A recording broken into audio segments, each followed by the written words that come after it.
I just don't understand the concept. So essentially what you're looking at here is subordination function, right? Essentially, you've got how they define the Trinity. The Father, Son, and Holy Spirit are distinct persons sharing the same divine essence, right? So they share the same divine essence. That verse specifically is talking about that subordination.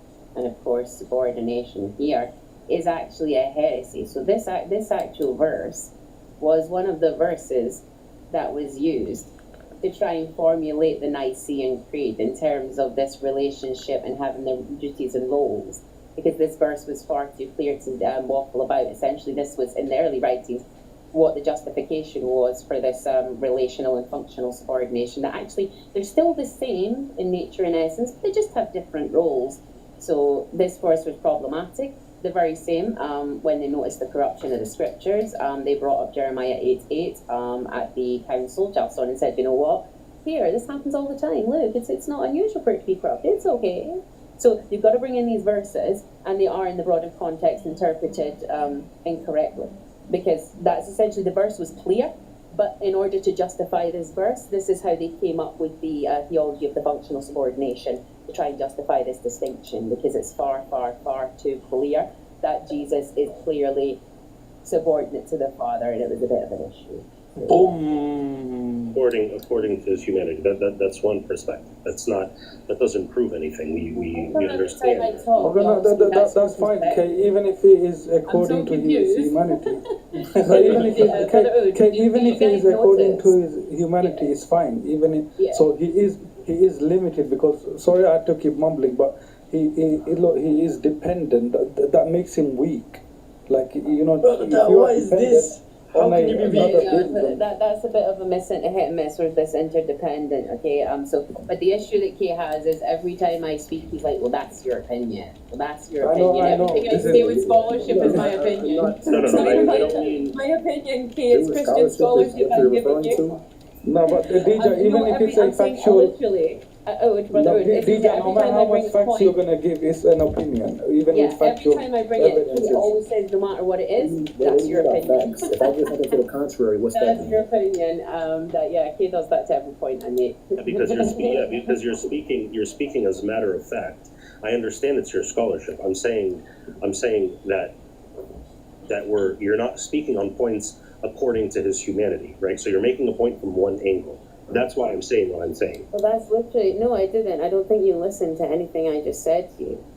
Okay? That is in regards to his humanity, because this very argument that you pose is the fact that they are still equal in essence and nature, but you're dealing with a functional subordination of the persons. That doesn't make him any less. That was the very argument I made. So it just shows he didn't actually listen to anything I said. He said, you're ignoring the persons, you're ignoring the human. That was the main point I made. I was acknowledging that. Yes, but you're saying that unless I understood incorrectly, I was listening. I think, no, you weren't listening, because I said it clearly. Well, you were just I don't think talking you listened to me. I think you just want to respond, because I said it pretty clearly. You wouldn't even have brought that up as anything. You wouldn't have even said that point if you were actually listening, to be honest.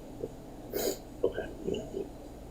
Right, I'll just my thing keeps buzzing. They're actually inviting me over for something. I'll be back in about 2 minutes, right? Exactly what I had. Yeah, I'll be back. I will. Alright, so others can have a little bit of no problem. I kind of want to say one thing that, okay, so going back on the whole claims that we were making about where does it say that Jesus is God? And then the counterclaim was, oh, well, where does it say that Moses received the Torah? But I think the question should have been more as, where does Allah claim to be God? If you want to counter it, right?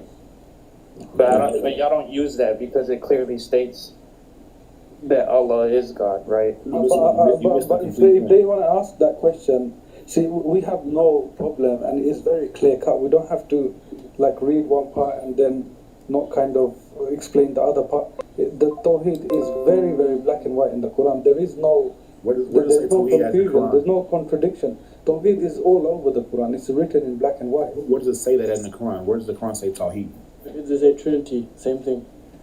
Exactly. No, That's no, the no, point we Tawheed, care. no, That's the listen, point we Tawheed, care. oneness, but obviously you can just say Allah Wait, is wait, God. Tawheed means, See, So Tawheed just means unity, just though, right? replace the word monotheism. Tawheed, That's what just say Tawheed Allah. means. Allah is enough. Tawheed means unity, though, right? No, no, Huh? no. Tawheed means pure monotheism. No, it doesn't. Not from Yes, what it I've read. Let me see. No, no, no. Tawheed means pure monotheism. No